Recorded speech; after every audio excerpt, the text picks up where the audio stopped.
एक विषय राहिला, तुम्ही रेल्वेतली नोकरी बदलली कधी? रेल्वे ते नोकरी सांगते हं. तुम्हाला. त्यावेळेला मला वाटतं मी ईस्ट झोन खेळायला लखनौला गेले होते. हं, तिथे मला कावेरीची लागण झाली. हं, कळलं नाही मला ते. मग ते मॅच मी अर्धवट सोडली फायनलची आणि मी ट्रेन मिळेल तर निघून मी मुंबईत आले. हं, तोपर्यंत मला काही कळत नव्हतं काय झालं, सिव्हिअर होती ती.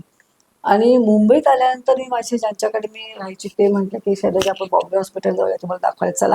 हं, म्हणून ते बॉम्बे हॉस्पिटलमध्ये गेले. तिथे त्यांनी सांगितलं की ही कावीळ आहे, हं, ह्याला औषध म्हणते. ते औषध मला खूप औषध दिली, त्याच्यामुळे मी पुन्हा कोलॅप्स झाले. हं. आणि मग मी माझ्या वडिलांना कळवलं की असं असं मी मी मी कोल्हापूरला येते. आणि ते मग कोल्हापूरच्या गाडीमध्ये मला बसवलं. कोल्हापूरला मी आले म्हणजे मध्येच ॲक्सिडेंट झाला. मी मागच्या सीटवर पुढच्या सीटवर फेकली गेले. बापरे! हा, हां. इथं मला लागलं बरंच मला मग त्या आजारपणात असताना, कोल्हापूरला येत येत असताना? असताना हां, मला खूप लागलं मागे. हां. मग वडिलांना मी सांगितलं की असं, मग ते मला घेऊन गेले.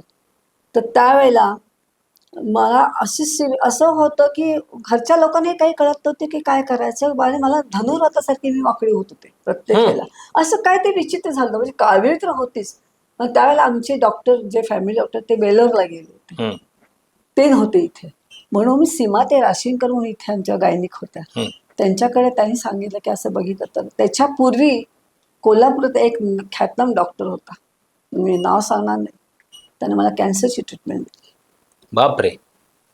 आणि त्याचेच अजून मला हे भोगायला लागतंय. हं. कॅन्सरची ट्रीटमेंट दिली आणि हे आमच्या राशीनकर मॅडमने ओळखलं आणि ते म्हणतात, शैलजा तो ही ट्रीटमेंट कोणी दिली?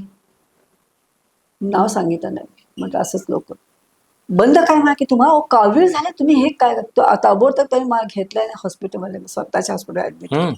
6 महिने म्हणजे मी तिथे. कावीळ असताना डॉक्टरने कॅन्सरची ट्रीटमेंट दिली? आणि बॅकग्राऊंड अशी तयार केली की शैलजा ताई आता इथून पुढे खेळू शकणार नाहीत. बर. काय इंटेन्शन होतं मला नाही. माझ्या वडिलांना खूप मोठा मेंटल शॉक बसला होता तेव्हा.